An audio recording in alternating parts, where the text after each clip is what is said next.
Hey, thank you for watching / listening to another episode of whatever you're listening to. Paranoid American Podcast, Occult Disney, Paranoid Programming, Sound Science. There's a bunch of them, but whatever it is, I appreciate that you're listening / watching to this right now. And if you really want to support Paranoid American, if you didn't know this, in addition to being a podcast, we've actually been publishing comics since 2012, so over a decade. While I was still at Disney, I started this company to publish a little book called Time Samplers, and it's exploded into 60 different titles at this point. And the biggest one just launched, at least at the time of recording this, but it's at nasacomic.com, stands for Never a Straight Answer, and it's about Stanley Kubrick directing the moon landings. And I just want to show you some of the cool kind of exclusive things you can get by backing this thing early. So if you go to nasacomic.com, it'll automatically bring you to this Kickstarter page. And you can see, bam, hit our goal at the time of recording this, 100%. So it's definitely going to be made. So you'll absolutely get a copy of this thing if you back it. If you're listening to this in the future and this page isn't here or brought you somewhere else, then likely you can just buy it right now. So you have to skip all this and just buy the damn thing.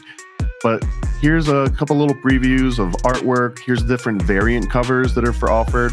This top left one, I actually have in print. I got a couple of prototypes printed up just to make sure that it would look good. It looks great, looks amazing, full color, gloss pages. It's got a nice hefty weight to it because it's 40 different pages of all unique art that you haven't seen before. There's also going to be a variant cover. There's going to be a hollow foil cover. And then there's a little postcard print that anybody that gets a physical copy of the comic in any form, they're going to end up getting this postcard size print here. Here's some different artwork samples from the 3 different artists that contributed to this book. And then here's the important part, the rewards. So by backing this project, you're going to get to pick some different kind of reward tier. The entry level one is this digital deluxe, which has the entire book in digital form. You'll get a PDF. It's also going to have an additional 8 different pages that aren't in any of the print versions just because they were maybe some were a little too spicy, maybe some were a slightly different art style, but I'm going to give all that in the digital deluxe along with some wallpapers and some MP3s and stuff. If you want the print one that I was just holding up here, then the entry for that one is $15. With that, you're going to get that little postcard print I mentioned. You're going to get a trading card. You're going to get a bookmark, and you'll probably get some other stuff because I always throw in extra freebies. You can ask anyone that's bought anything from Paranoid American. I hook it up with lots of extras.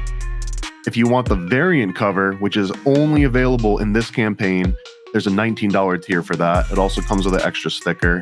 If you want the hollow foil, then that one is $29. These ones are going to be super limited. Like, these won't exist outside of this campaign for the next 30 days. So if you are listening to this in the future, sorry you missed out. You might be able to snag one in an upcoming campaign if there's extras. But if you really want this hollow foil, and you should, you can get it right now for $29. And then we've got a couple other tiers after that. We've got a 55th anniversary special for $55. That has the main cover and the foil cover and a sticker sheet and some other goodies. Here's the best value, basically. There's a $99 Cosmic Conspiracy tier, over 40% off of all the different things that are included. So this one's going to come with the main cover, the variant cover, the hollow foil cover, 3 or 4 different sticker sheets. It's going to come with 6+ stickers. It has the trading card, a bookmark. It has a custom Paranoid American Room 237 keychain. And I think the highlight of this is it's going to come with this custom embroidered Stanley Kubrick patch based on the Apollo 11 design. And if you keep scrolling down, you can see all the other extra reward tiers. All of the different items are going to be described in more detail. And I want to show you this patch right here. It's a 3-inch embroidered iron-on patch. You can put it on your Molex bag. You can put it on, anything, hats, backpacks.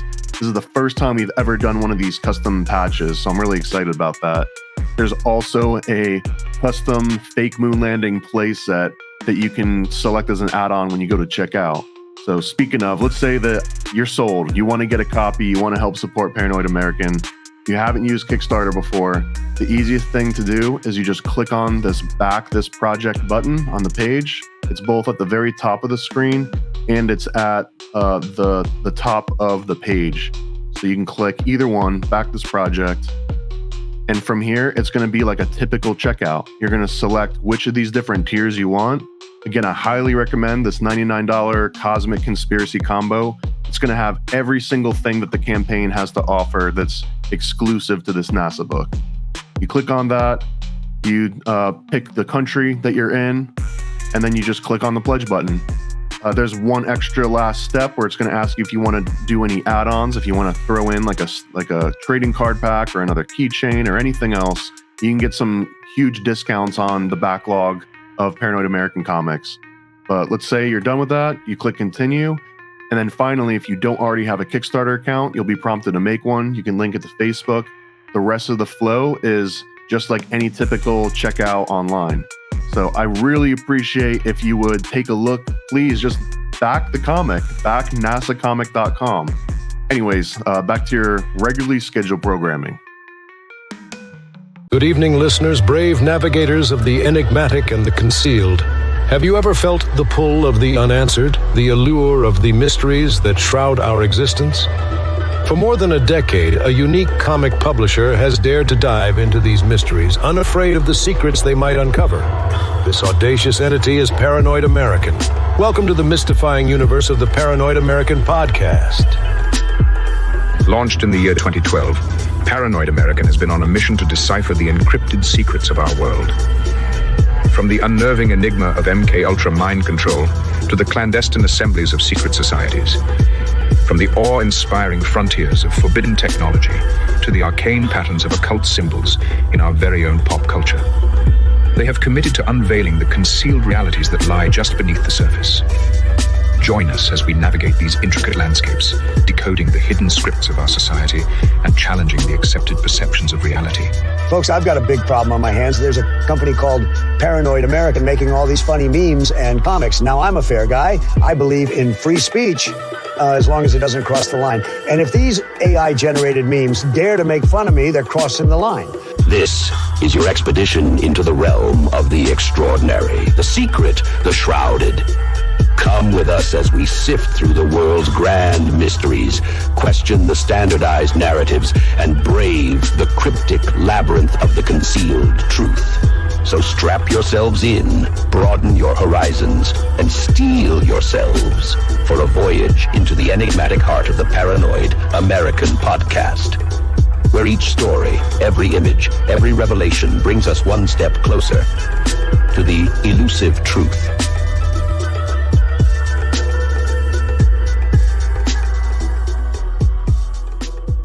We've got the one and only Sam Newsman, who's on us with Think Tank on Tuesdays. If you're not familiar with Sam the Newsman, you should be tuning in Tuesdays, 9 p.m. Eastern, 11 p.m. Eastern on YouTube, Andre Zerda's channel, shout out.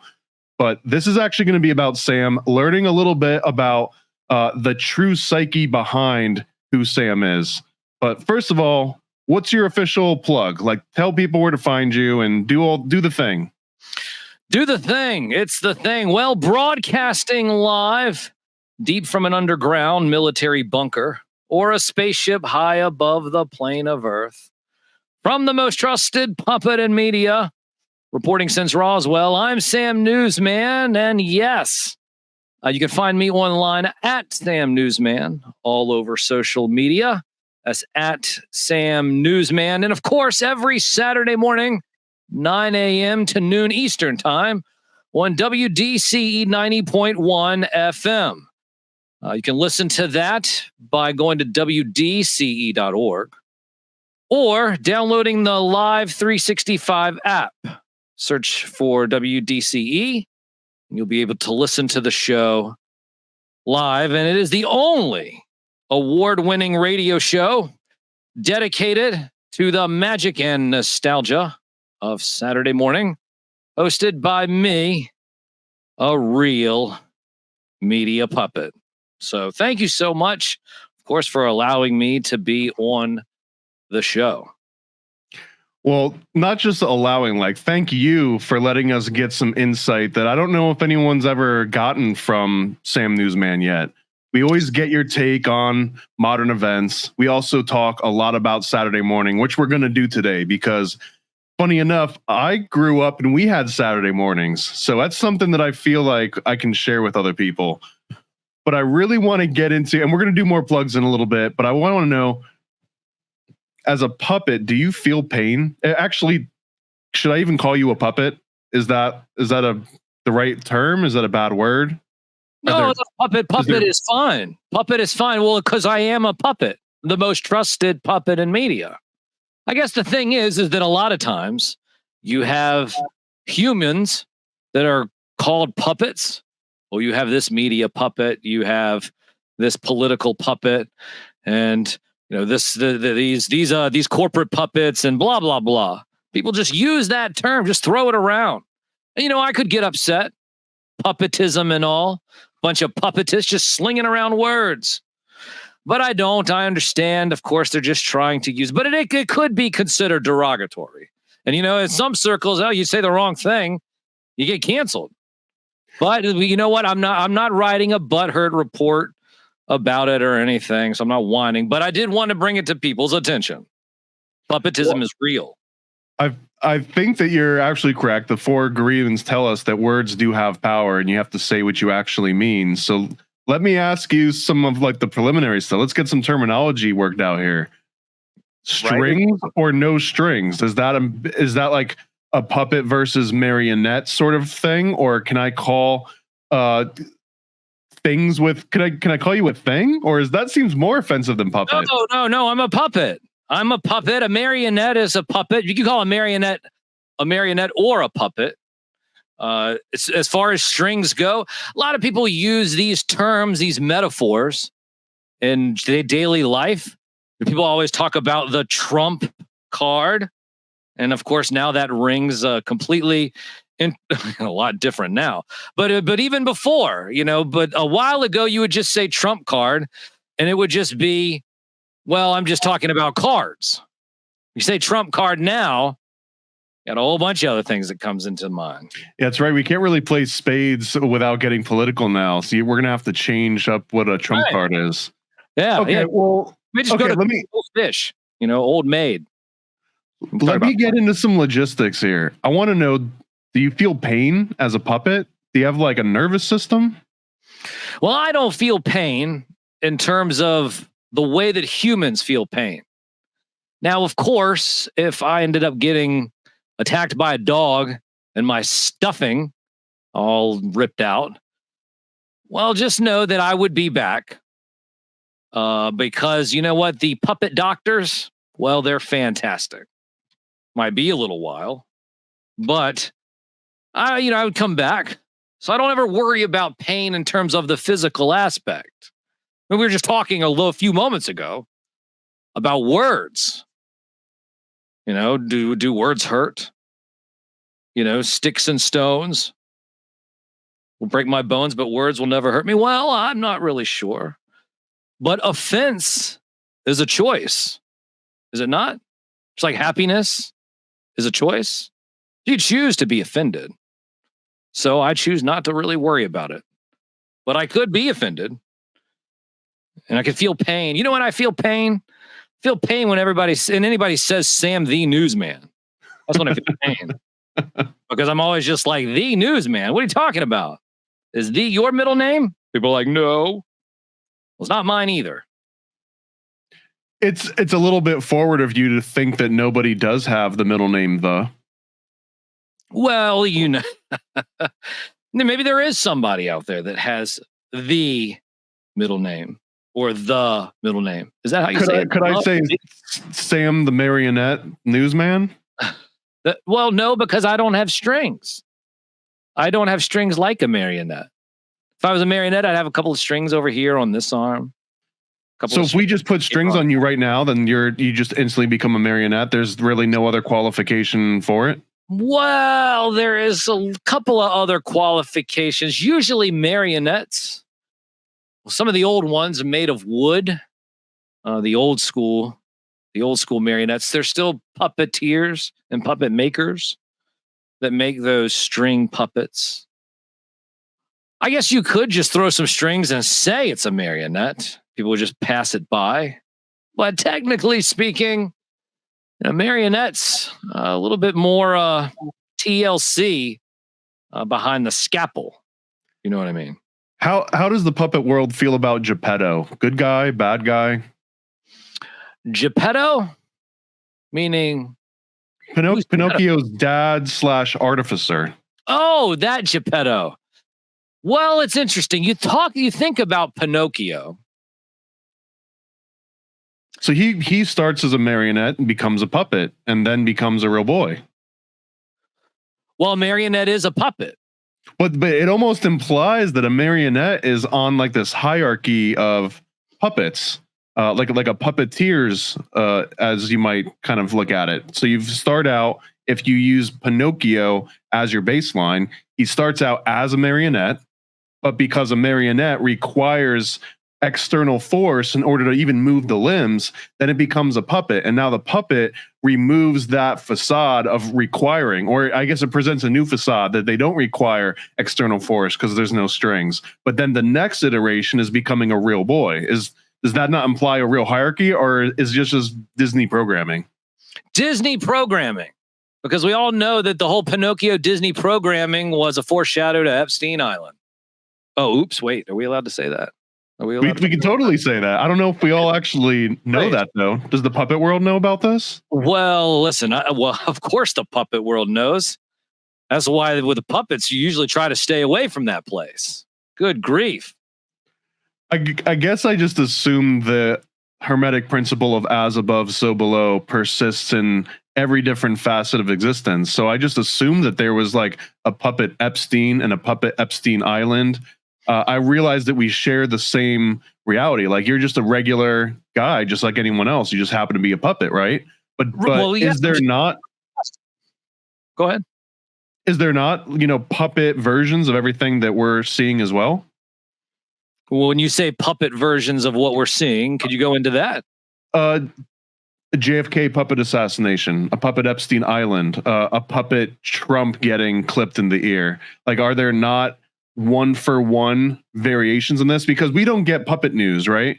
Unless we're listening to Sam Newsman. But if I turn into any of my media, I don't get any puppet information whatsoever. If I tune into you, I get some puppet information and I get real world information. But how come we're not getting an insight into your world?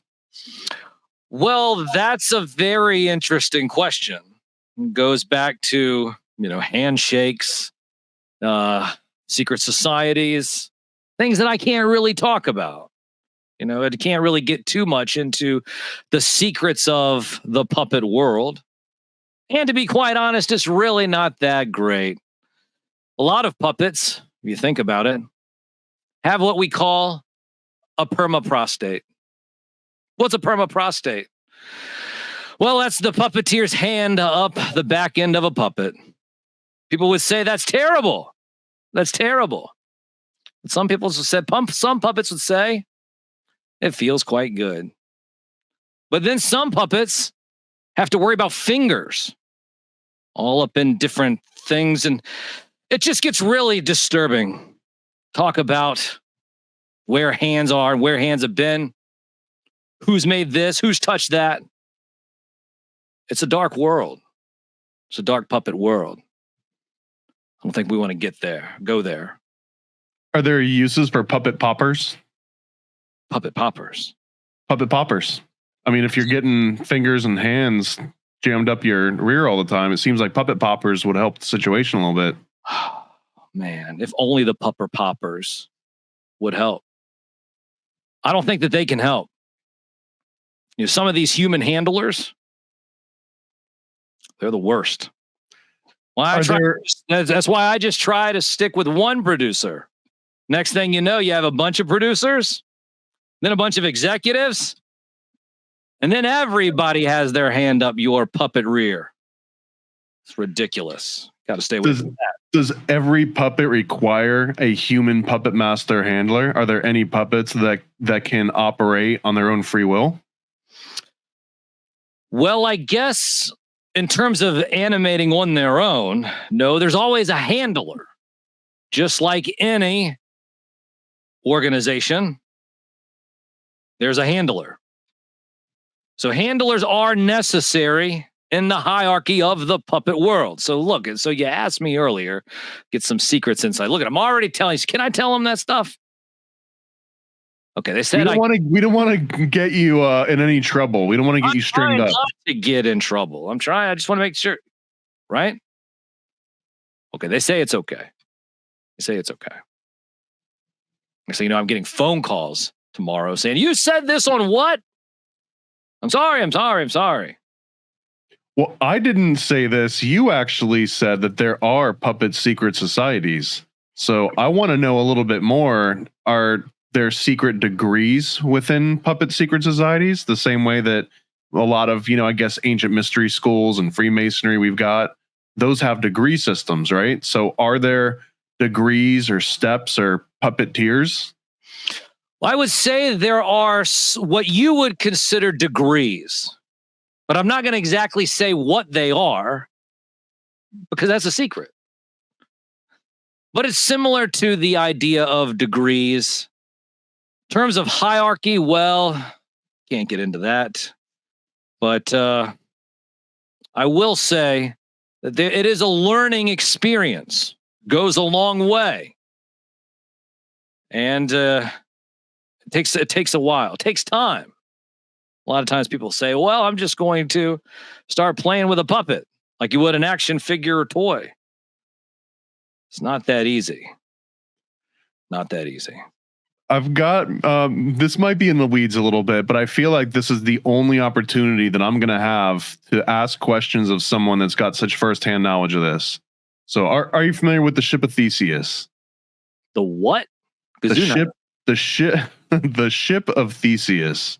Talk to me about that.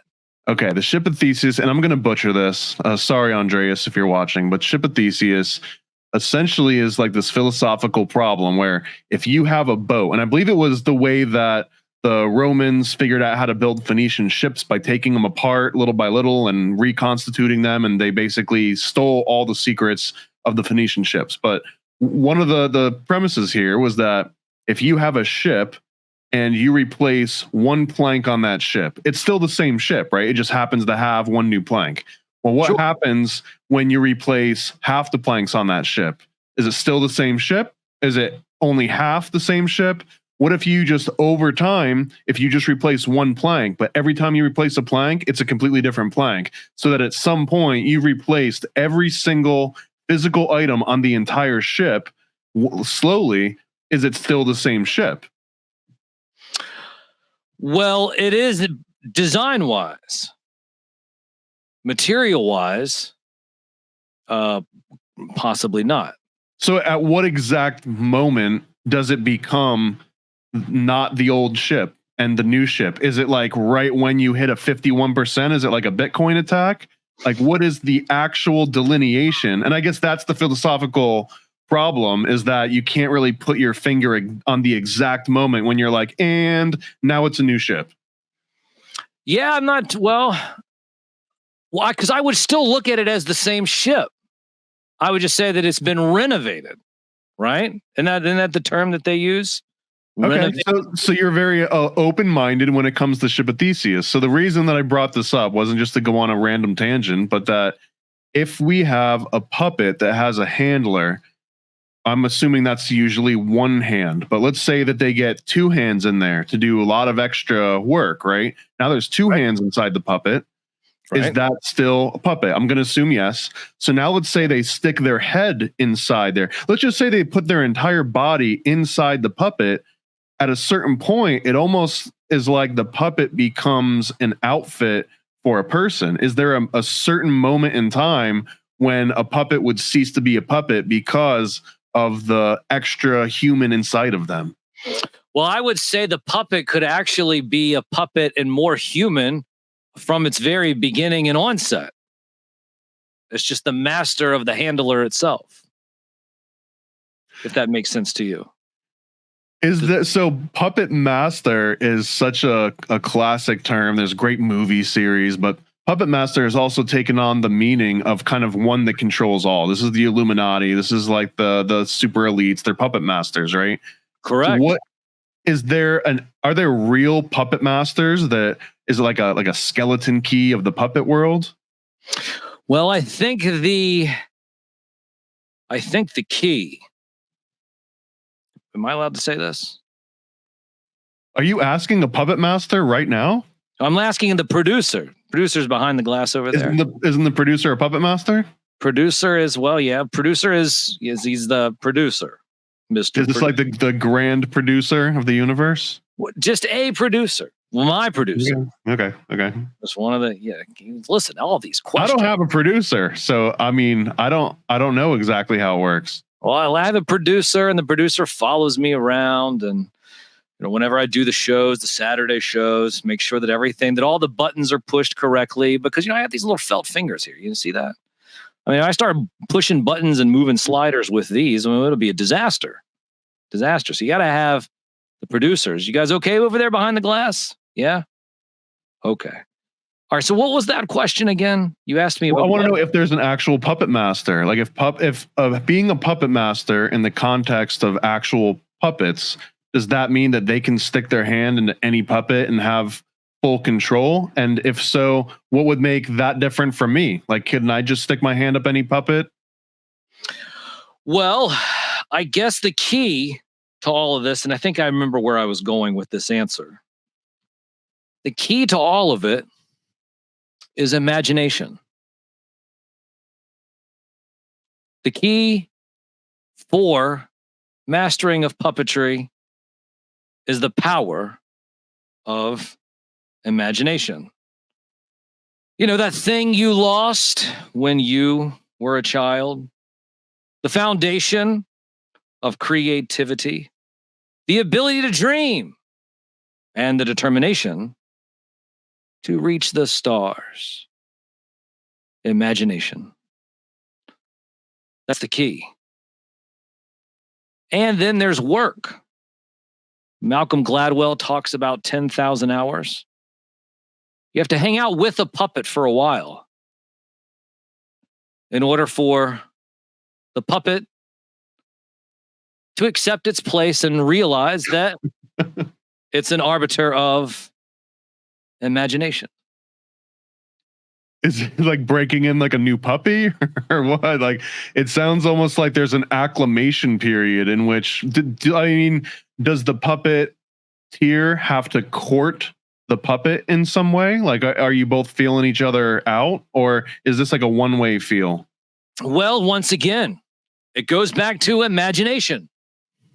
The puppet master has to have the imagination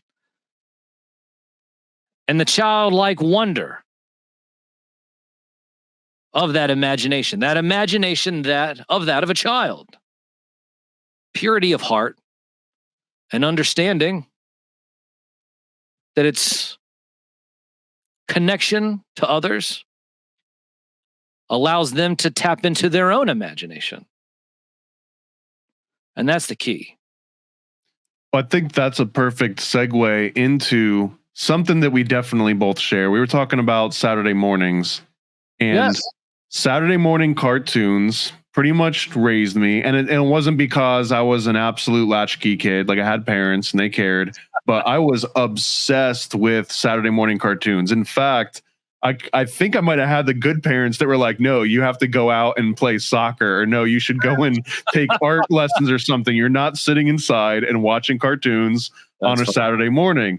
And that was the only thing I wanted to do because of that strong programming. And I guess that's first where I want to get into this is the Saturday morning cartoon culture that at least I grew up with in the 80s and 90s. I know you're a little bit older than I am, but in the 80s and 90s, I look back on it with nostalgia, even though so much of that has kind of been canceled just because it was seen as manipulative and predative marketing towards children, and that, like, you're not allowed to put toys in cereal anymore. They're not allowed to advertise action figures that are based on the cartoon that you just saw. But that is what made the 80s and 90s. And like, I felt like that imagination where I actually believed, I was an idiot, and maybe you can shed some light on this, but the original Guess Who commercials, this was a little game that you would like flip up and say, is your person old? And if their person was black, you lost immediately because you always knew it was that one guy. But the original commercial had the characters talking, like the little pieces, and they would say, "Hey, does your person have glasses?" And you would see them go like, "Well, I guess it's not me," and the kid would flip the little piece down. And years later, I was at a friend's house, and that commercial came on, and on the very bottom of the screen, it said, "Warning: pieces do not actually talk." You know, it was like part of the commercial. Right. And he was saying like, oh, what kind of idiot out there actually thought that these stupid Guess Who pieces, actually talked? And I never spoke up, but that idiot was me. Like I actually believe that. and I thinking back in retrospect, I wonder, is that because, like you say, imagination is the key? Like, was that because I had a great imagination, or was I just suckered and programmed exactly like they were trying to program me? Well, in that certain situation, that is a program. That is a programming, because you should know that the pieces won't talk back to you. But if you enjoyed it, it's no different than suspending disbelief when you're watching a movie. It was as a child, you were suspending disbelief and thinking, oh my gosh, the game actually is going to talk to me.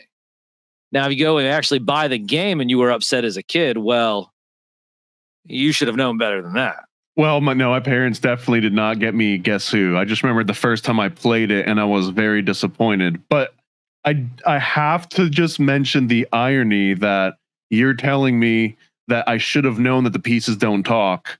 And I'm talking to a puppet right now that's telling me that I should have known better.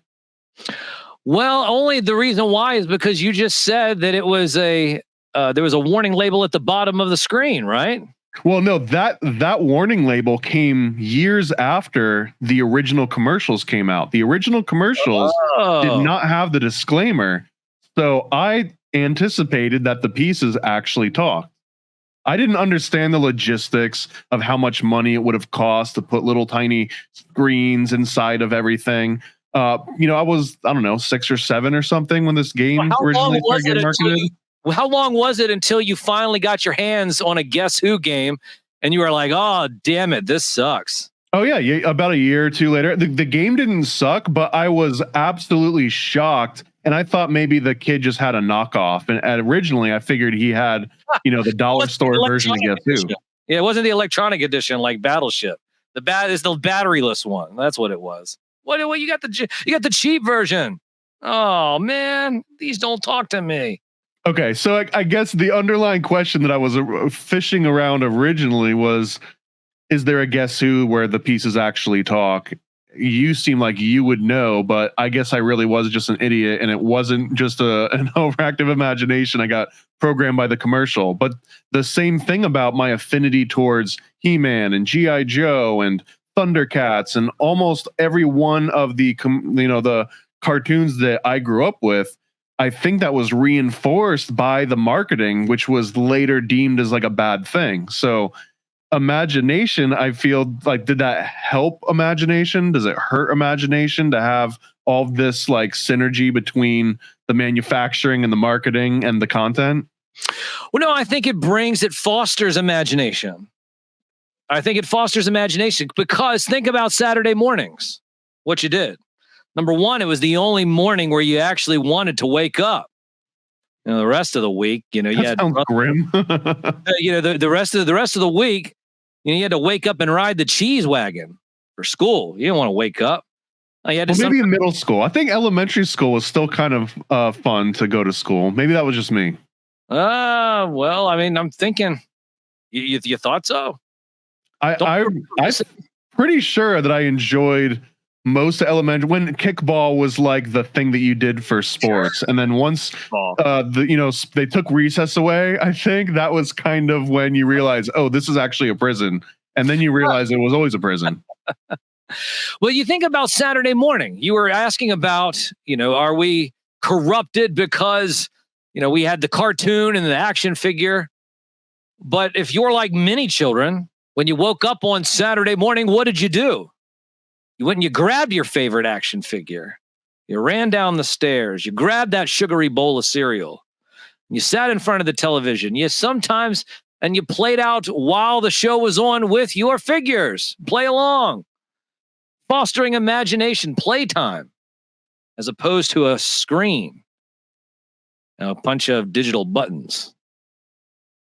I mean, that's kind of what I'm getting at. So you would have your Nintendo cereal or your Teenage Mutant Ninja Turtles cereal and your Teenage Mutant Ninja Turtles spoon and the action figure just so that you could watch it. Come on, but that seems like peak programming. That is peak MK Ultra slash Kalibo slash any sort of corporate entity. Like, that is what they feed off of. They want every kid to be wearing the shirt and the slippers and have the sleeping bag, all of it. And I was that kid for Teenage Mutant Ninja Turtles. That was definitely me. But and I look back on that fondly, but by today's standards, that's the worst thing. Like, that was me smoking cigarettes, basically. You think that the Ninja Turtles are like smoking cigarettes? I mean, there's a reason why they don't have Ninja Turtle cereal with toys inside and advertising the toys on the same cartoon, or at least why that era kind of came to an end. I think it could have a resurgence, but now it wouldn't hit the same because we were kind of unaware of the programming that was being put on us, I guess. And the ultimate question here, if I'm getting the one, is that I look back on fondness to that programming. And even if it was MK Ultra, and even if it was corporations, carefully crafting my entire psyche so that I would desire these material goods, I don't hate them for it. And in fact, I still look back on all that fondly. And I realize the rose-colored glasses, nostalgia, and all that, but it still seems like a much better alternative to what kids are growing up with now.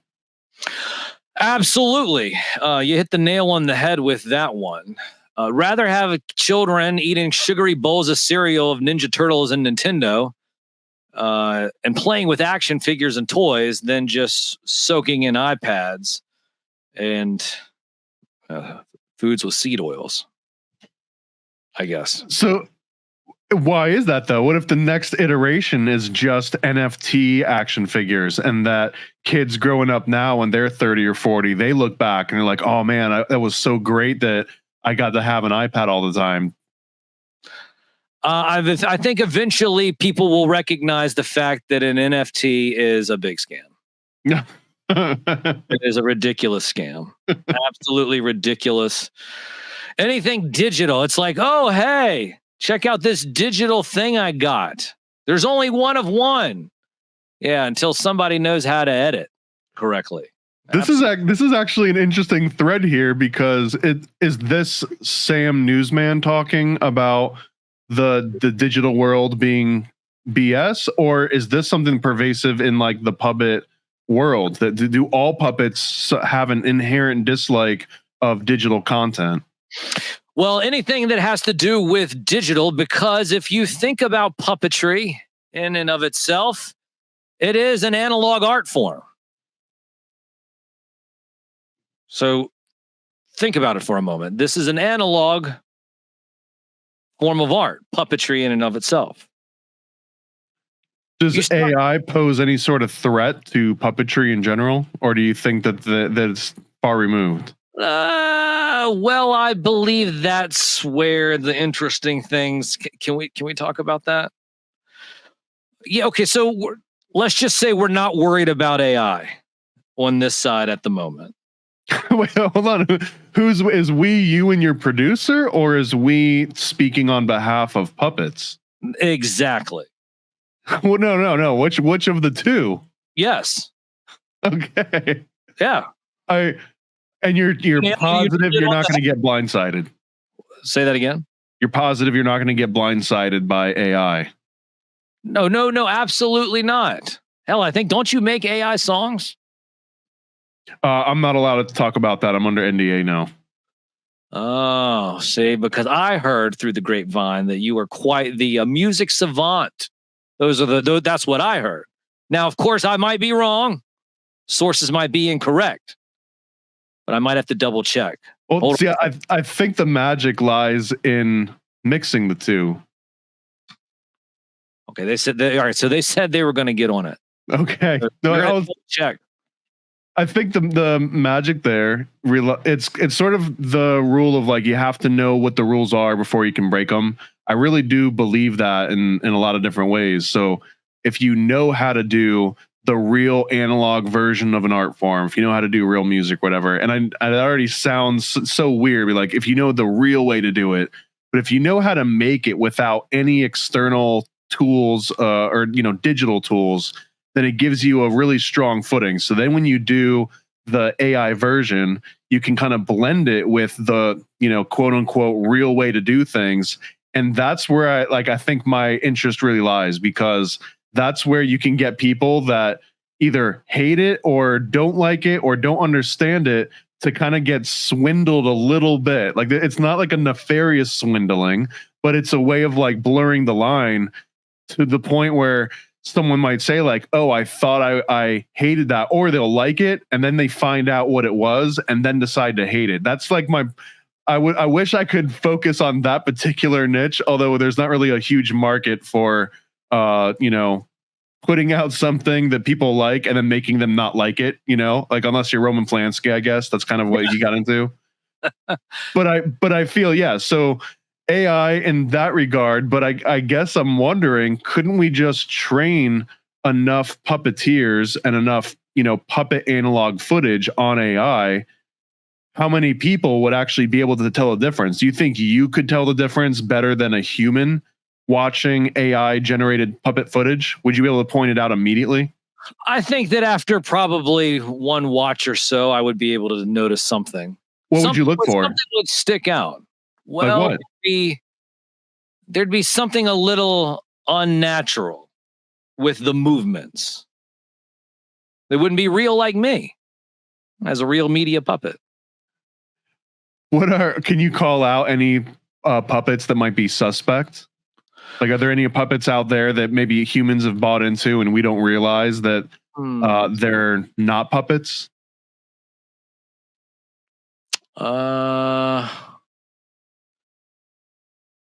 Politicians and media figures. Well, those are humans that we might not realize are puppets, but are there any puppets that we might not realize are not actually puppets? Like, is Big Bird like an actual bird? Are there any rumors about Snuffleupagus?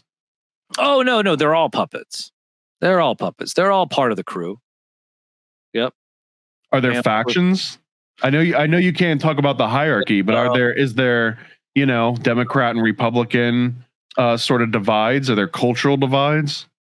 Well, there are some sort of divides, and those would be in the form of trademarks, licensing. A lot of times people will say, oh, look, it's Sam. He is a Muppet. But I'm not a Muppet. Muppet is a trademark term of the Henson Company, now owned by Disney. So I'm not a Muppet. In fact, there was a time when I went to a Trump rally a couple months back. I think it was back in February. I think it was on Leap. Was it?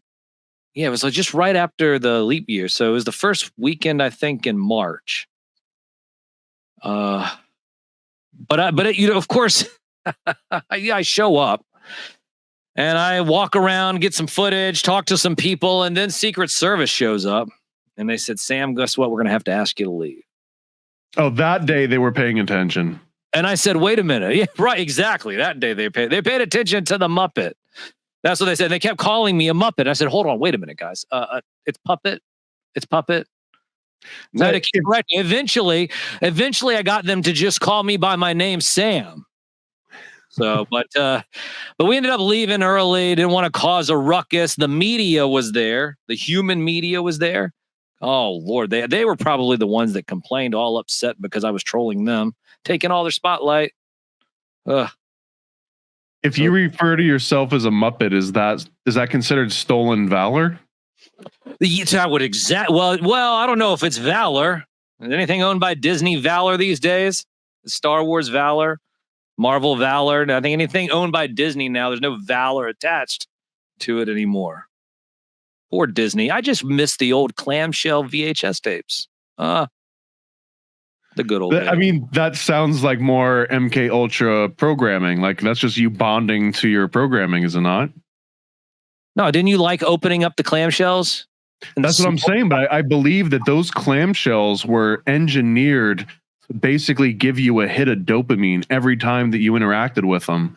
the ratio that you would interact with. It probably has some kind of golden ratio properties where it just feels good to be in your hand. The weight ratio, the exact margin. I mean, and I'm not even kidding about this. The exact margin and the lip that, like, I remember flipping the little lip on those clamshell cases with my thumb as I would watch a movie, and it would like feel great on my thumb because of the thickness and the rigidity and like just everything about those things became a tactile sensation as you watch this movie. And again, it's like a full-blown MK Ultra programming experience where they're flooding every single sense. I mean, I don't remember any that had like a scratch and sniff, but that would have been the only thing missing from the full production, right? Right. What would it smell? What would the Little Mermaid smell like? What part would you rub on the cover in order to get the smell out? Probably the priest. Oh, wait, sing. Well, so let me ask you about Disney movies. Do you have a top 3 Disney animated movies? Well, I would sit there and if you think about animated movies and Disney animated movies, I don't want to get into top 3. I would tell you my favorite Disney movie or film. So just top 1? Absolutely. It would be Mary Poppins. Go on. Well, she hangs out with cartoons. She's a human that hangs out with cartoons. She's a human that hangs out with a chimney sweep and some kids with cartoons. That's amazing. I have a series called Occult Disney that we go and we review every one of these original Disney movies. And we've done Mary Poppins. We've done pretty much every single one that has any animation in it. And I don't want to completely ruin it for you, but Mary Poppins, I really believe is sort of nefarious in many ways. And I'm talking about the person herself. Mary Poppins is sort of a evil black witch. She's kind of a Marina Abramovich in a certain kind of context because she comes into these kids' lives. She brings them to this fantastical world. She gaslights them immediately after. Imagine someone introducing, them to Sam Newsman and saying, "Oh my God, I actually got to talk to a real puppet." And then afterwards they say, No, that never happened. You never actually talked to any puppet. That puppets can't talk. Puppets only actually exist. That's something for television. And that gaslighting to a child, right? You just blew this little kid's mind. You just made them aware of these different dimensions and realities and different things they can interact with, and then told them, no, you're going crazy. You just imagined all that. That feels like a cruel thing to do to a kid, especially as the person that knows unequivocally that all of that is possible. Wouldn't that sound like a nefarious thing to do to somebody? Well, that's why I always tell everybody every Christmas that Santa Claus is real. I mean, hell, NORAD's tracking him. So don't tell me that he's not.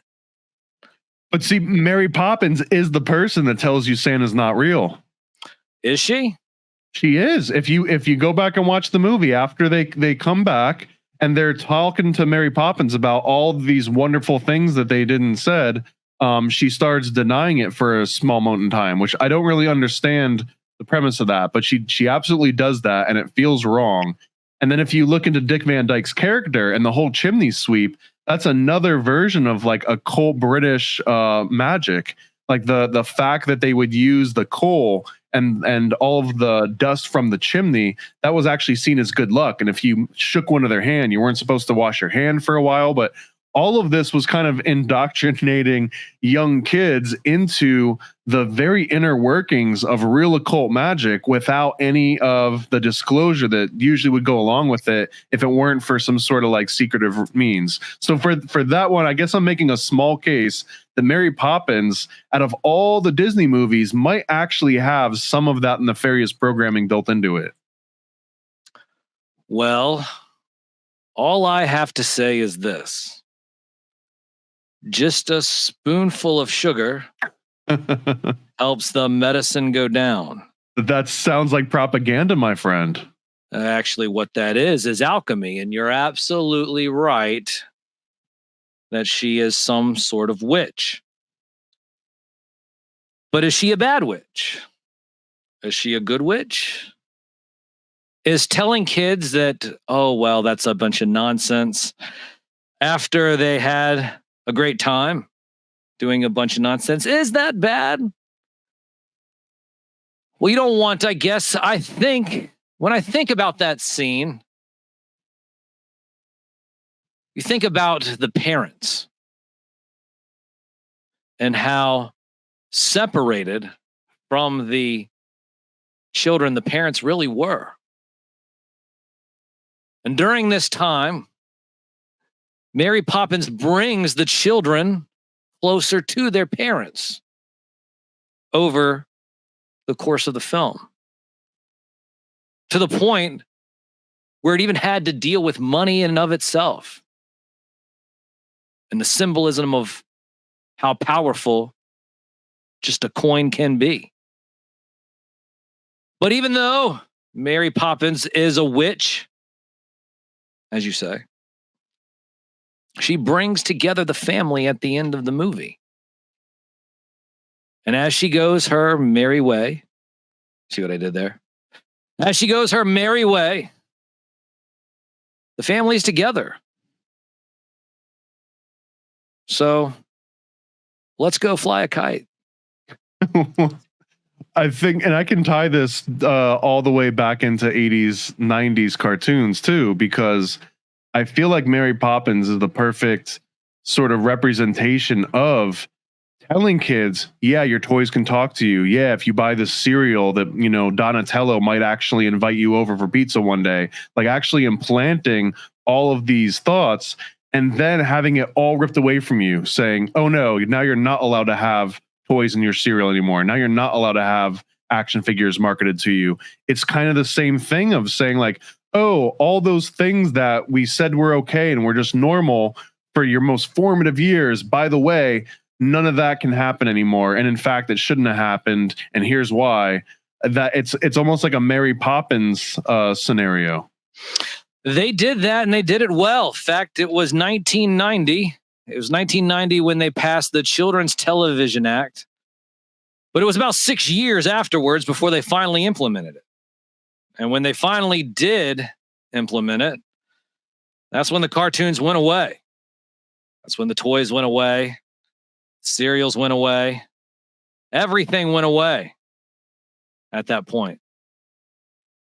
And for better, for worse, I don't know. I know a lot of children during the late 90s that were really upset.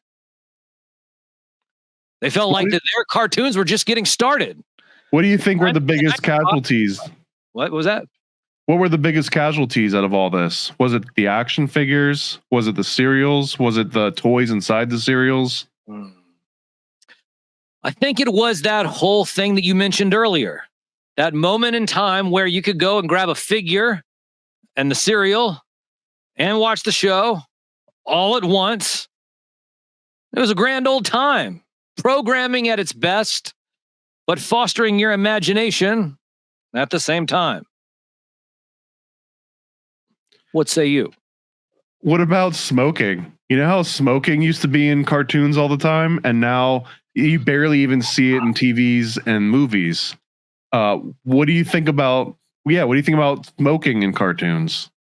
Well, I don't have a problem with smoking in cartoons, just because it is real life. Now, I know that some child might see the cartoon and say, oh, well, that's just doing, you know what that does? That's just encouraging kids to smoke. Well, I don't think a kid's going to go just grab a cigarette and start smoking.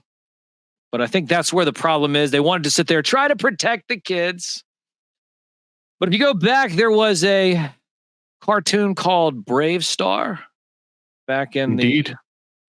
In 1987.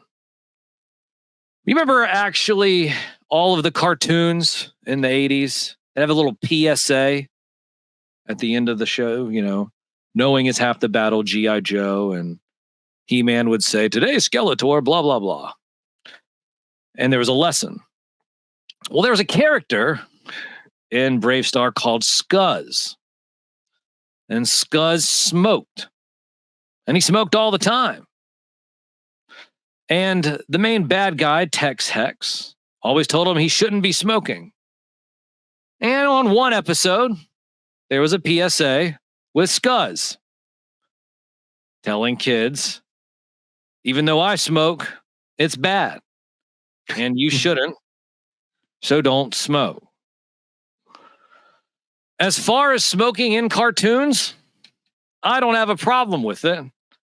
So long as there's people around the children to educate kids of what good decision making is all about. Now, there's some crossover between puppets and the drugs as well. Because I remember growing up too, some of those PSAs, they actually had puppets. One of them, the more famous ones, I think Busta Rhymes adapted into one of his songs that got made onto the Psycho remake, but it was "Too Much of Us is Dangerous. It's so dangerous." And I believe that was a puppet ad. And it almost seemed like, for some reason, if you tried to do an anti-drug PSA in cartoons, it didn't really hit the same way. There was a famous special, I think it was like an hour-long special that had like every damn cartoon character in it, and it was all about drugs and guns, I think. And it was nowhere as cool as it should have been based on that premise. But the puppet ads seemed like they had more of a very serious tone to them. Like what is it that puppets doing drugs and cartoon characters doing drugs is somehow vastly different? Well, once again, puppets are real. I'm not arguing on that point. I'm just wondering, because I didn't grow up knowing that puppets were real. I think I actually grew up with a bunch of puppetists. Would that be the right way to phrase that? Are those people who are anti-puppets? Or I mean, is it worse to be anti-puppet or to deny the existence of puppets altogether? That's the hard one. You know, I've run into people years and years, for years now. Someone will come up and I'll tell them, it's like, hey. And they're like, oh. I'm like, what? And they're like, you're a puppet. I'm like, what's wrong with that? Puppets scare me. Puppets scare you? Well, I don't like puppets. And I just wonder, what tragic moment in their childhood did they have that made them not love puppets?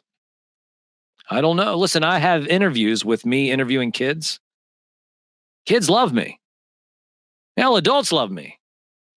But then when you find the adult that doesn't love me, not that I need to have everybody that loves me, but I'm like, what happened to your imagination as a kid? Poor thing. I wish them well. Maybe they will get back their imagination. Can we talk about your childhood a little bit? Well, no. What do you mean no? There's nothing really there. Well, there is something there, because don't you have some sort of link with UFO technology? What do you mean link with UFO technology? Well, I believe that you were around during Roswell, or you might have like started your career around Roswell, or am I getting this completely wrong?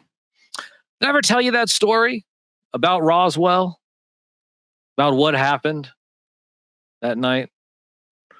Show up. Is this a first-hand account? Yeah, well, yes, it is. In fact, I said it on the radio for the first time about 2 weeks ago for the anniversary of Roswell. Nobody's ever really heard that story. And I'll tell you, it was difficult.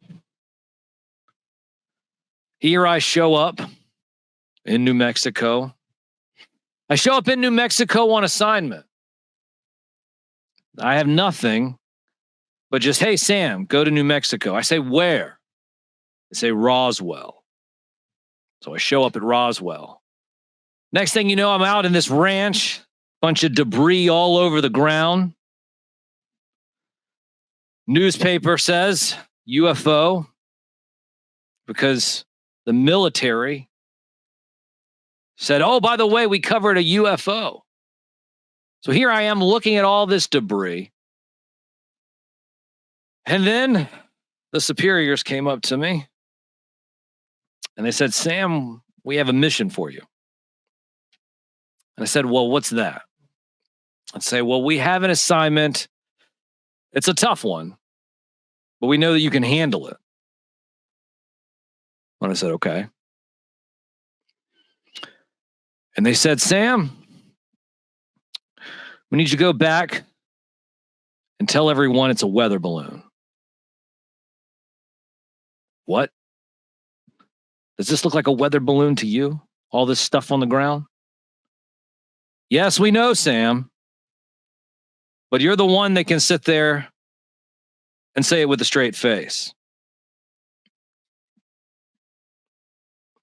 I asked him if I had a choice. And that's when I had to sign the NDAs. Oh God, the NDAs. See, every time you get to this part of the story, this is where the NDAs come up, and I was hoping that we might have been able to poke a little hole in the armor this time. Well, what I did is I did what I was told to do. I went out, said, "Hey guys, it's a weather balloon." Next day, the media ran with it, the published media, and I think that's where it all started. I mean, this sounds eerily similar to the origins of William Cooper, infamous author behind Behold the Pale Horse. But he also got his start, I believe his was in naval intelligence as opposed to journalism. Actually, were you in the military? Negative. Was not in the military, but working in the media. We work alongside our industrial complex partners when called upon. The way you responded negative immediately almost seemed like something a military person would have done. Well, I said that we work alongside our industrial complex partners, but that's about as clear as I could make that statement. So similar to William Cooper, who basically was originally a disclosure agent, and I think also around the UFO phenomenon, where he claimed later on in life that his original job was to kind of, kick up a little bit of mud when it came to UFOs and alien technology, and to just spread a little bit of false rumors here and there, get people believing it, not in necessarily like a national news breaking sense, but in a way that you could disseminate it to the people that might be more receptive to this. And that, I assume that this was for reasons of spreading chaos, because chaos is easy for this complex to kind of use against us. So is that what you were doing? Were you spreading chaos just so that the rest of the human population could be controlled better? Or was there something that was actually to be found there? Are you still under NDA about all of this? Well, I can talk about a few things. First thing is little gray, green men, or whatever color you want to call them. That is not the case. What about little pink men? You mean like myself? Well, you're a little pink puppet. There you go. I don't know about little pink men. Those are parades in June. Right, but when you say little gray and green men, are we playing semantics right now? Because I'd agree, they probably didn't find little green men. They found little green or little gray, fill in the blank. I don't know what you would call them. They probably don't want to be called things either. Were they things that were found, though? That's my question. Well, I mean, you're the reporter here that was on the scene. You tell us. I'm going to say it again. There was no little gray or green men. I mean, how much clearer do I need to be? I mean, it's within the statement right there. There's a there in that statement. It is not little green or gray men. But what could it be? I do appreciate that. What exactly makes you still want to be a reporter even today, like how many people are listening to you versus going on to TikTok and getting their news there? Because that's where I get my news. I go on Twitter and I see what everyone's flipping out about, and that's it. Like I very rarely do people tell me, hey, tune into this news station. Hey, you got to like find out where all this news is at. They're going to just send me a link to Twitter somewhere. So how is that affecting you as just a news reporter? Well, it doesn't affect me at all. In terms of social media, you can follow me everywhere at Sam Newsman. Right down there, right here. At Sam Newsman. But I tell people all the time, I am a puppet who has a radio show. I've had this radio show now for over 6 years. Well, I think we celebrate our Saturday morning 6-year anniversary in September. Is that right? Okay, yes. But we've been on the air for over 6 years. The first couple of months was it afternoon drive time. But we've been doing this radio show for 6 years now. And I have no idea where the hell I was going with that. Well, does your radio show that you've been doing for 6 years, have you won any awards? Do you have any actual credentials here? Okay, so yes, we've won multiple awards. In fact, we're up for an award right now. We're in the middle. Is this a human award or a puppet award? Well, this is a radio award from the Richmond Times-Dispatch. It is the newspaper of record. And we've won several awards. Last year, we won 3rd place. This year, the corporate radio media stations have been spending thousands of dollars to beat us. Small little radio show one Saturday morning. But they're now putting their advertising revenue arm up against us. And of course, I say, well, it makes perfect sense. Last thing they want is a puppet to come back reminding people about the magic and nostalgia of Saturday morning. How imagination, or MK programming as you called it, is something that needs to be reimagined, recirculated, rebirthed. Saturday morning needs to be alive again. Make Saturday morning great again. Saturday morning matters. Do you have any merch with that on it? I don't have any merch right now. I should set up a merch store. There are just some legalities that we're still figuring out here on the back end when it comes to merchandise and merchandising. But we should have some news about that in the future. I was talking about, of course, the radio show and puppets and social media. Radio is really the key. Been doing it for so long. And eventually people told me, hey, Sam, you may want to get the social media thing going. It took me a while to even get that. Facebook didn't want me on there. Everybody wanted me to, I don't know, pluck off a piece of my hair, give them a thumbprint, maybe spit in a cup. Yeah, what happens when they ask you to provide your identification and take a picture of your ID and provide your social? Like, how do you navigate that kind of space? Do you even have a social security number? Well, I just show them the press pass. Yeah, it's the press pass. And press it's pass like a magical skeleton key of identification. That's what I was going to say. Yeah, you just took the words right out of my mouth. It's like the skeleton key of skeleton keys for IDs. You just show them the press pass. Hey, look at me. I'm the press pass. And they're like, oh, okay, Sam, it's fine. They know it's me. Listen, I've been doing this a long time now. I mean, come on, you got to give me a little bit of credit here.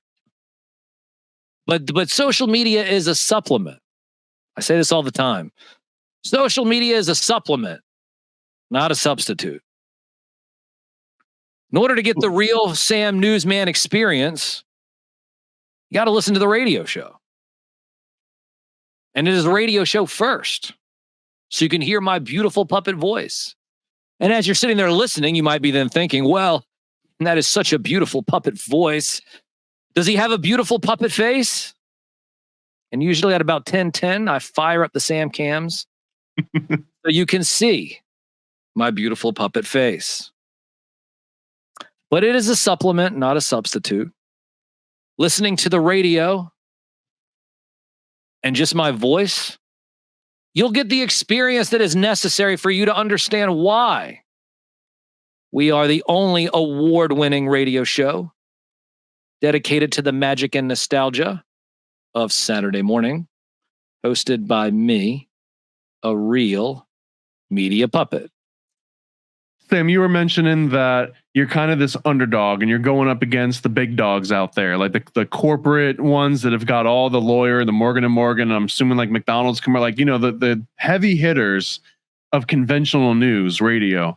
How do people help elevate it so that the puppet show, so that Sam Newsman beats these conventional news stations? That would be the coolest thing ever. Like, how exactly can we help do that? Well, I would say it's very simple.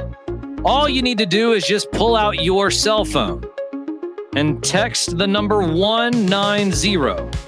That's right. Text the number 190 to 804-375-5011. That's 804-375-5011. You want to text 190 to that number every single day until July 28th.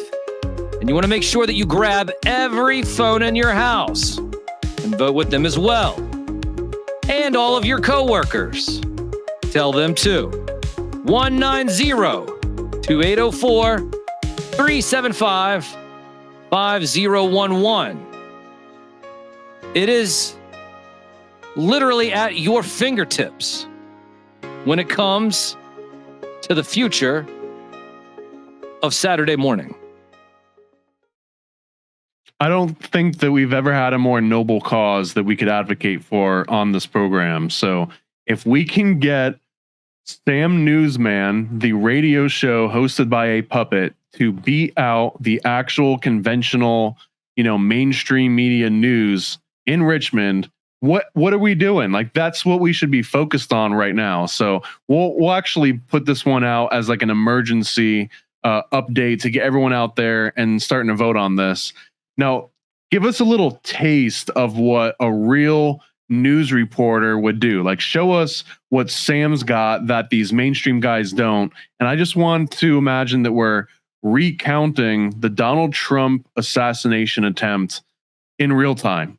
So he's at the podium and all of a sudden something whizzes by. Like, can we get just a little taste of how Sam might have delivered some of this news going on? Give us just a little taste of how Sam Newsman would be reporting the Donald Trump assassination in real time. Well, if I was sitting there reporting in real time, it would have been very simple. I would have seen President Trump up on the stage, and I would have seen all of a sudden him duck, and then all of a sudden a bunch of things, people saying, oh yeah, shooting, oh my gosh, President, Secret Service running around. How would I report that? Probably look right into the camera with this award-winning stare and say, yeah, that's about right. And that would have been the news report? Pretty much. Yeah, that's about right. Shock, not shocked. But you know that I do newsreels every single day. Well, no, hold on. Let me restart that. You know that I do newsreels quite often on social media. They're about 1 minute in length, where we talk about the news of the day. I try not to put my own commentary in those little newsreels, just kind of tell you what's going on. It's about a minute, but usually about 5-6 stories. And you can kind of get an idea of what type of news that I kind of cover. Right now, of course, it's very political. But now it's not every day. Now, we did do it every day for about a year and some change. But we did know that this year some things were going to change here pretty soon. Working on websites, like I said, licensing, merchandising, all that stuff that you were opining or talking about earlier, asking about earlier. Yeah, so we'll get there, but yeah, it's a busy year. And of course, now all of a sudden, it just seems like the roller coaster is getting even more crazier and crazier. What is it? I heard somebody online, they said the word hyper novelty.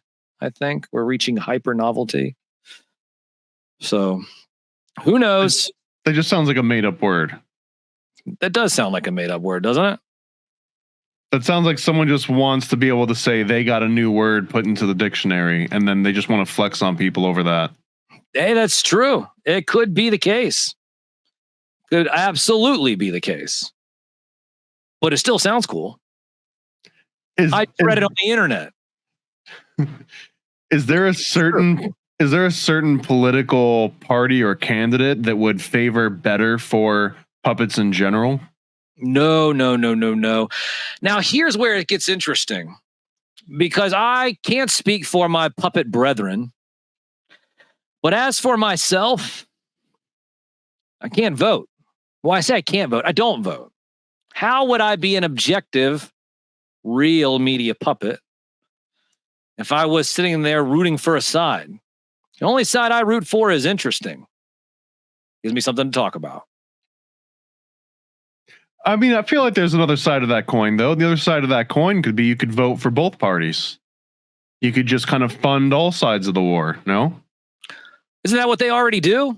Hold on, wait, hold on. All right, wasn't make sure that I didn't say too much. Unbelievable. Isn't that what they do? What are you unbelievable? What? Well, you just have to mute me in order to check with your producers to figure out what things that you can say. Well, because listen, some of the listen, you were asking about the NDAs. Some of them are expiring, and as they expire, I have to make sure that what I'm talking about is expired or not expired. I'm just trying to do the right thing here, make everybody happy, and still keep a job. Is the economic crunch hitting you as well? Like what kind of upkeep do you require? I just require naps. I don't require any upkeep, just naps. Well, why do you need a job then? What do you mean, why do I need a job? If all you require are naps, if all I required were naps, then I would just be napping right now, and I wouldn't even need a job. I wouldn't have to be interviewing or publishing comics. I would just be napping. Well, yeah. Well, I don't need to have a job. Well, I mean, I have a job. I'm the most trusted puppet in media. So, but other than what upkeep or whatever that you asked, only thing I need outside of just me setting the standard and raising the bar is an occasional nap. Have you ever done drugs? Now, listen here. As far as drugs go, people want to have their vices. I typically try to stay away from those. All drugs? Give me a good whiskey ginger every now and then. All right, so there's a little bit of leeway here. What else could you be talked into with enough peer pressure? What do you mean? Well, let's just say that you're in a state where the ganja is now legal. Does that mean that you would partake? Let's say it was mushrooms were legal. Let's say you find yourself in the outskirts of Oregon and just pretty much everything is now legal. Would you just be going ham at it, or is there anything that's incompatible with you personally? No, not necessarily. But, with just a whiskey ginger, just one, make it a double. But just one. That's where I draw the line. Who knows exactly what'll happen if I start doing some other things. But like I said, I just try to keep it simple. Scotch. Okay, I do scotch. I'm a puppet. I've been around a long time. People call those old men drinks. I call them old puppet drinks. Nothing like an old fashioned. Would you ever consider doing PCP? PCP? PCP. I'm not going to be doing any PCP. I'm not going to be doing any needles. I'm not going to be sniffing anything. But I will get a contact buzz due to the smoke in the room. But I didn't have to do anything with that. I'm just in the room. Well, believe it or not, you are going to do some PCP, and you're going to do it right now. Hey, conspiracy buffs, I double dare you to take some PCP, the Paranormal Conspiracy Probe. On your marks, get set, and go!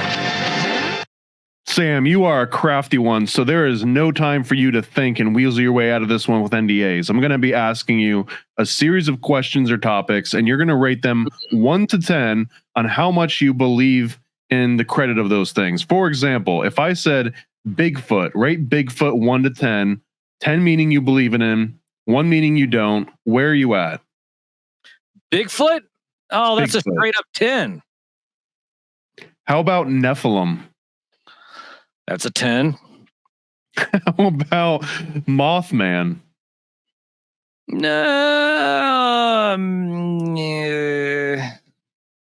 Maybe that's, we'll say 8. Flat Earth? 11. Hollow Earth? That's tricky. You start using some of those words, you can conflate. I would say 5-ish. 5-ish. Dinosaurs? Negative 10. Fire-breathing flying dragons? Ooh. Fire breathing. Having existed at any point in history? I'm not sure about the fire breathing. That's where you're hanging me up, is the fire breathing part. You just said dragons, I would say 10. But the fire breathing thing, well, I'm going to go 2. Jeffrey Epstein killed himself?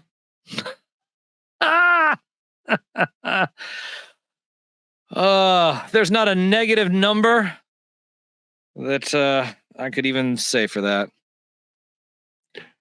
Hillary Clinton has worn the face of a small child? Whoa, frazzled. We can't even say the word, can we? I mean, you can say it. I'll just beep it out. Won't say it. I've seen things on the internet. How does that sound? Well, I'm just looking for a number. I don't need you to opine on it. I just need a number. 8.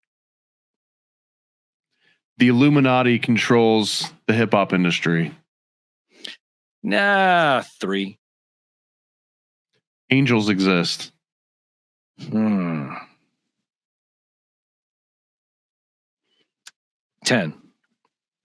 Demons? 10. What's the likelihood that I could go on Amazon right now, order How to Summon Demons for Dummies, and actually summon a demon? You wouldn't even need the book to do that.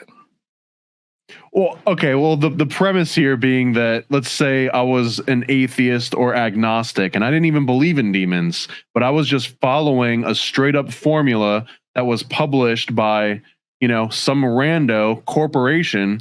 I guess the real crux of this is like, do I have to go and dig up an ancient grimoire and get all crusty? And do I have to go and sacrifice animals? Or could I just order a book off of a, print on demand book, flip open to chapter 8 under How to Summon Azazel, recite the words, and all of a sudden, I've got like a black cloud following me around for the rest of my life?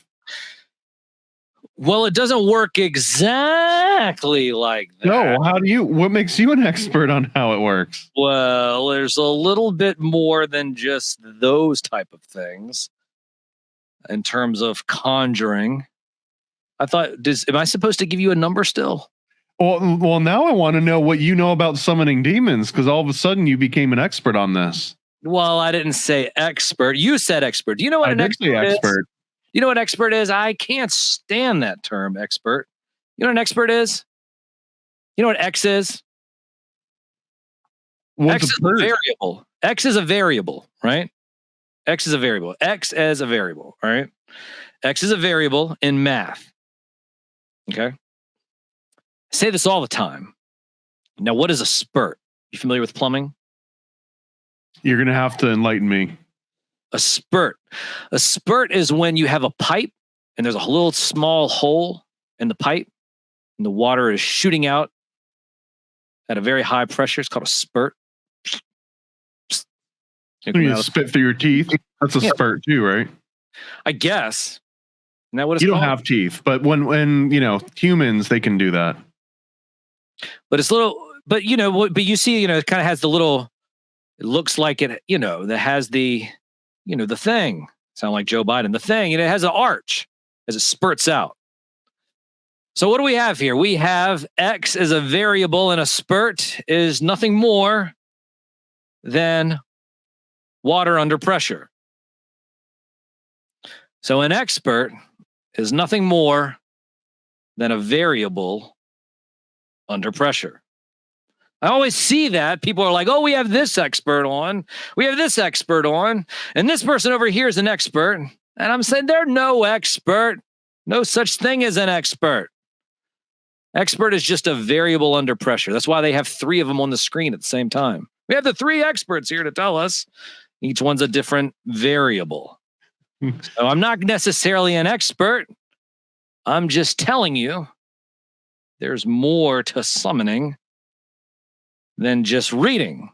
Now, if you did just grab the book and started reading, there could be some negative tendencies that start to begin creeping within your life by proxy of reading said material and acting upon that. But in terms of conjuring up the black cloud, a little bit more than just that. A little bit more things you need to do than just read the book.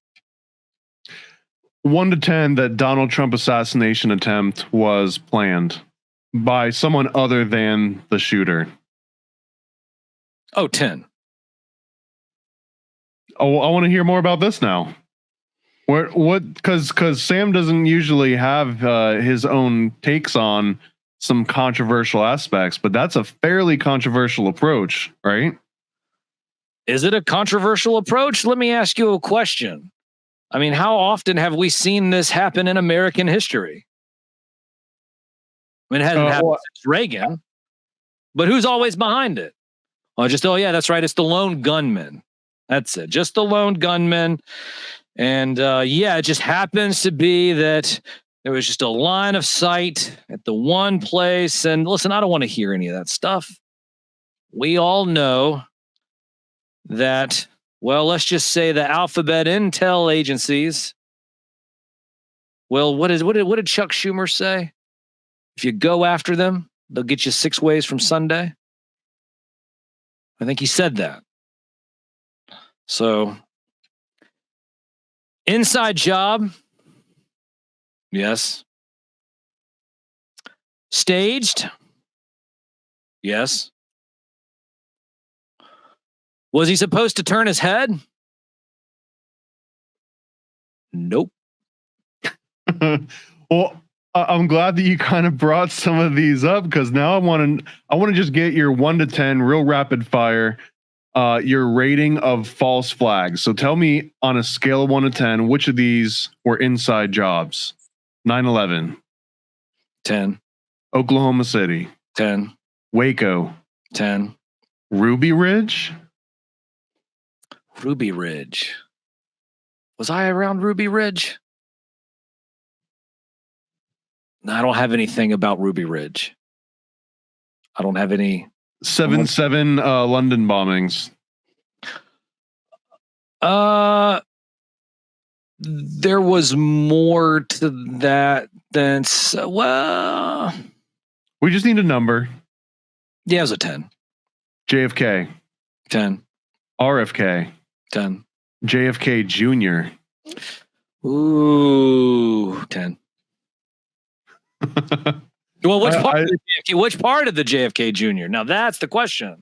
Are we talking about him going down in a plane and it was all because Hillary needed to win that Senate seat, or that he's still alive and hanging out behind trumpet rallies by a gentleman by the name of Vincent Fushko, whatever his name is? Is that what you're asking? Which let's do both. Let's do both. Jet. That he was taken down intentionally in an airplane crash. 10. and that he somehow survived that airplane crash and is now showing up behind Donald Trump in rallies? 0. Okay, so are you not a JFK Jr. is going to come back and prove Q correct type of person? Don't think that's going to be the case. Okay. January 6th, inside job. Oh, absolutely. 10. I want to ask more, but honestly, I also want to air this one on YouTube, and I don't want to have to just actually fuck it. Let's just do some Rumble versions. And I don't know if Sam Newsman's allowed to even comment on some of these, but Uvalde shooting. Which one was that again? I don't know. One of them. It probably this was the one where the police didn't act in time, and some of the conspiracy theories are that they didn't act for a while on purpose. Where was it located? I assume Uvalde. Where's that? I don't know. Uvalde. Vivaldi. That's that. Isn't that the guy? Hey, conspiracy buffs. I doubled. Oh. Well, let me ask you that again. I actually want to know where Uvalde is. I can say it. Oh, okay. All right. Okay. 1 to 10 on, I don't know. Let's say like Uvalde. What's that?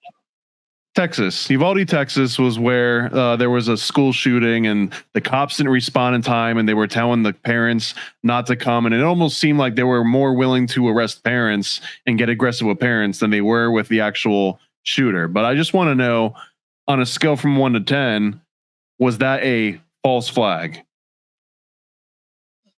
I don't know if it would be considered a false flag, but it was some sort of drill operation. What about just school shootings in general? If you had to just give a general rating on 1 to 10, 10 meaning that they're basically all planned in order to take guns away, and 1 meaning that no, they're absolutely organic and they happen exactly as the news media reports it. I would say that's a solid 6. So if you hear something on conventional news, do you automatically distrust what you're hearing and assume that that is false? Or do you think that sometimes they do report news? Well, I do have my skepticism with corporate media due to our friends over in the media complex years ago coming into newsrooms, instituting Operation Mockingbird, closing that down. Of course, now it's under some new name that I can't talk about. So I do have difficulty with some narratives, only because I know the people who are supplying them. Whether or not I agree or disagree with them, it's just like, it's entertainment. It's entertaining, if you will. I mean, what kind of news is actually impactful to you? What kind of things happening in the world do you care about? Well, I care about connecting with my audience through celebrities, usually. And of course, unfortunately, with a memorial segment. Seems that more and more celebrities are passing away. And usually at the 11 o'clock hour of the radio show, you'll find me reading about whoever happened to die that week. I believe we all connect to these artists, musicians, actors. And so I would say that one last connection, that one last farewell, that one last light on the stage. If I can give them that, then that's my duty. Now, I actually think that you do an amazing job when you read these obits and you kind of make these like personal connections. And I almost want to hear what your version would be for me, but I am far too fearful of my own mortality to put either of us through that. But I do know that Joe Biden he just got COVID, I believe. He just announced that tonight. And that it sounds like they're starting to weasel him out of the nomination. So if nothing else, his political career might be coming to an end here. So I would love to hear an obit, a Sam Newsman obit, but let's just say for Joe Biden in general. And we can re-air this in, I don't know, 8 months when he actually kicks the bucket. No. There once was a man from Delaware, and that man was old Uncle Joe. Old Uncle Joe had hairy legs, and the kids used to get out of the pool and rub his leg hairs and watch the leg hairs go up and down again. Like smelling children and showers with the thing. Oh, yes. Daughter. Showers, good. Yes, and I will say, Biden. Malarkey. That was beautiful. And we miss you, Joe. We miss you down here. We miss you up here, Joe. I know he was Catholic, so he should be going to heaven, but we'll cover both of our bait. I'll edit in the one that seems most appropriate at the time. That's right. Oh, poor Uncle Joe. Oh, Uncle Joe. God love him. Well, I always like ending this on a high note, so that seems about as high as the notes we're going to hit here. Tell people one more time. Well, actually, let's start out. Throw us another infomercial. How do we get Sam Newsman to beat the man? Well, it's very simple. All you have to do is text 190. 190 to what? Well, to 804-375-5011. Imagine for a moment that you have the power of Saturday morning right at your fingertips. While the government may have taken away Saturday morning, just remember I started this radio show 6 years ago so that we could bring back the magic and nostalgia of Saturday morning. And as we knock on the gates of corporate media Mordor, we are about to break through and toss the ring of power into the volcano. And you do that by texting 190. 190 to 804-375-5011. And you will be making a statement that Saturday mornings matter and that imagination lives on. You're damn straight it does. And I think that this is our best chance to getting back and reclaiming that MK Ultra programming that at least I hold so dear. That's I feel right. that the future generations are missing out by getting that same vintage of MK Ultra programming. It was something else. I'll tell you what, the 80s were magical, the 90s were magical, and the government decided to take it all away. Who would have thought? We flew too close to the sun, my friend. Flew way too close. And then went back around the moon. If it's even 1 to 10, the moon landings were real. 5. All right. Go ahead and tell people where they can find you on social media and everywhere else that's not just the competition, which we're going to be absolutely hammering the humans out of existence in. The competition has spent over $1,000 trying to defeat little old me. Did I say 1,000? Just thousands. That's right. Thousands of dollars. Corporate media spending several thousands. Listen, their revenue streams are endless. Their revenue streams are endless. They have bukus of money. You know how big media is. Coming after the little guy, coming after the most trusted puppet in media. It's a shame. It's a sham. But you know what? At Sam Newsman, is where you're going to find me on social media at Sam Newsman. And you can find me on WDCE 90.1 FM every Saturday morning from 9 a.m. to noon. Make sure you download the Live 365 app, search WDCE. You can listen to the show live or go to WDCE.org to listen to the only award-winning radio show dedicated to the magic and nostalgia of Saturday morning, hosted by me, a real media puppet. From the most trusted puppet in media, reporting since Roswell, I'm Sam Newsman. Ready for a cosmic conspiracy about Stanley Kubrick, moon landings, and the CIA? Go visit nasacomic.com. nasacomic.com, CIA's biggest con. Stanley Kubrick put us on, that's why we're singing this song. I'm nasacomic.com, go visit nasacomic.com. Go visit nasacomic.com.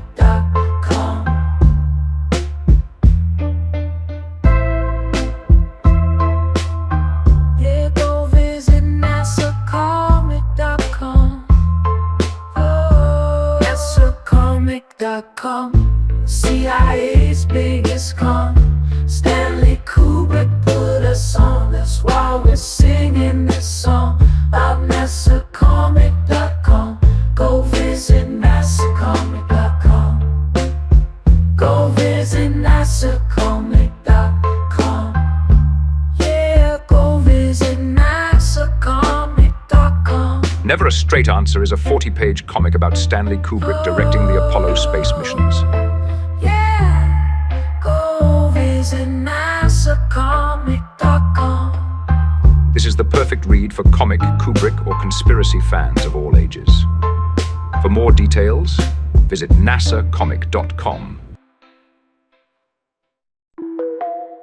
Spread the word with propaganda packs, all for just $40 shipped at paranoidamerican.com. Paranoid propaganda packs.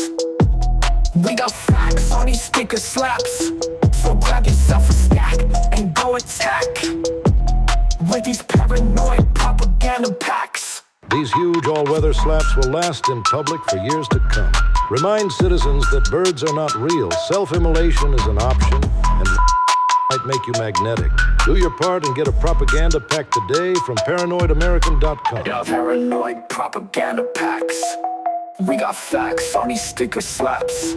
So grab yourself a stack and go attack with these paranoid propaganda packs. What are you waiting for? Go to paranoidamerican.com right now and get a paranoid propaganda pack.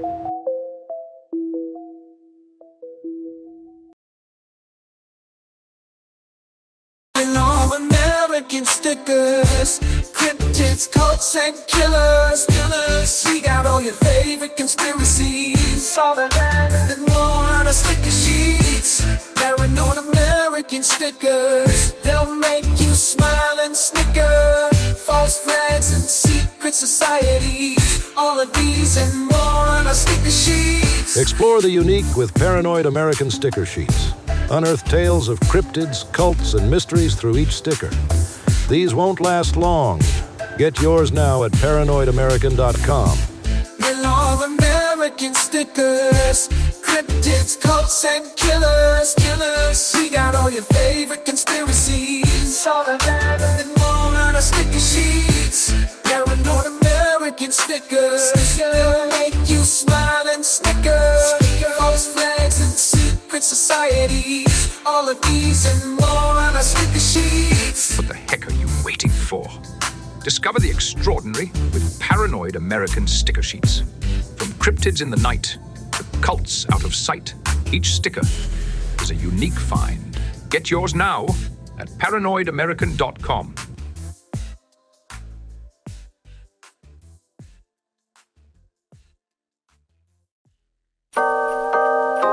Paranoid. Yo. I scribble my life away, driven to write the page. Will it enlighten your brain? Give you the flight, my plane, paper the highs ablaze. Somewhat of an amazing feel when it's real to real. You will engage it. Your favorite, of course, the Lord of an arrangement. I gave you the proper results to hit the pavement. If they get emotional, hate, maybe your language, a game, how they playing it well without Lakers. Evade them, whatever the cost, they are the shapeshift. Snakes get decapitated, met is the apex. Execution of flame you out, nuclear bomb. Distributed at war, rather gruesome for eyes to see. Max them out, then I light my trees. Blow it off in the face, you're despising me for what though? Calculated and rather cutthroat. Paranoid American must be all the blunt smoke for real. Lord, give me a day away, vacate. They wait around to hate whatever they say. Man, it's not in the least bit. We get heavy rotate when a beat hits, so thank us, you're welcome. Fuck the niggas for real, you're welcome.